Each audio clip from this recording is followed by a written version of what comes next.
जब मैंने अपना करियर शुरू किया था तो मेरे जो एडिटर साहब थे उन्होंने मुझे एक चीज़ सिखाई थी कि टिकर इज़ नेवर रॉन्ग।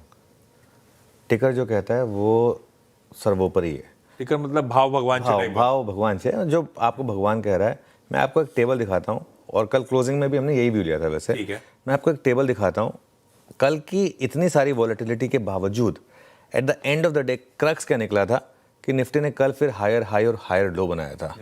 और ये चीज़ बताऊँ मैं, ये कई बार ना जब मार्केट में ट्रेंड रिवर्सल आ रहा है, जो हमने पिक करने की कोशिश भी की थी, जैसे बैंक निफ्टी में तो लकीली पिक भी किया था, उसमें सबसे ज़्यादा पैसा बनता है क्योंकि 31 दिसंबर को वो ट्रेंड बदला था जब हमने पहली बार हायर हाई बनाया था, हायर हाई और हायर लो।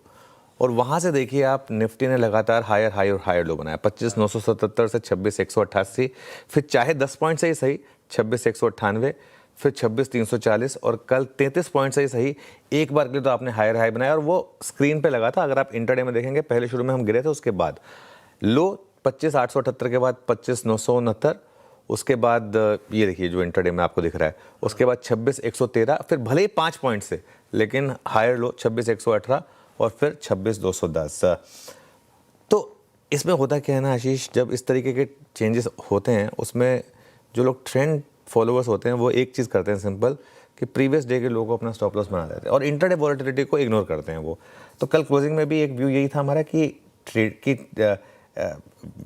ट्रेंड इंटैक्ट है, अगर आप चाहें तो आप कैरी करें विद हेजेस, ये एक व्यू लिया था हमने कल। और ऐसी मार्केट आपको रोज़ एक लॉजिकल स्टॉप लॉस देती है। वो लॉजिकल स्टॉप लॉस क्या होता है? प्रीवियस डे का लो। जब कल हमने ट्रेड की शुरुआत की थी तो हमने एक व्यू लिया था कि 26,150 का आपका ट्रेडिंग स्टॉप लॉस होगा। अब वो 26,210 का हो जाएगा। 26,210 का 40 पॉइंट उसके ऊपर बंद हुए, 60 पॉइंट का गिफ्ट निफ्टी गैप अप दिखा रहा है, तो करीब करीब 100 पॉइंट का आपका क्वेश्चन होगा। अगर वो लग गया तो आप बाहर हो जाइए ट्रेड से। बहुत सिंपल अप्रोच रहेगी। कल एक और अच्छी चीज़ हुई, कल का डेटा काफ़ी शानदार है। अगर आप देखें, मैं कुछ देर में ट्रेड सेटअप में डिटेल में डिस्कस करूंगा। कल स्क्रीन देखकर क्या डर लग रहा था, और कल स्क्रीन देखकर लग रहा था ऑनेस्टली स्पीकिंग, जिस तरीके से HDFC बैंक गिरा था, जिस तरीके से IT गिरा था, एक बार इंटरडे लेकर आइए सबके, HDFC bank, IT stocks, even Reliance का अगर आप इंटरडे देखें, कल मॉर्निंग में ऑल टाइम हाई हिट करने के बाद जिस तरीके से वो स्टॉक पलटा था और एक्चुअली डे लो पर जाकर बंद हुआ था, तो कहीं ना कहीं एक सेंस बन रही थी कि FII वापस लौटे होंगे और बहुत बड़ी सेलिंग लेकर आए होंगे। वो लौटे वापस, वॉल्यूम डबल हुए उनके, लेकिन नाम मात्र की सेलिंग है, बहुत छोटी सेलिंग है।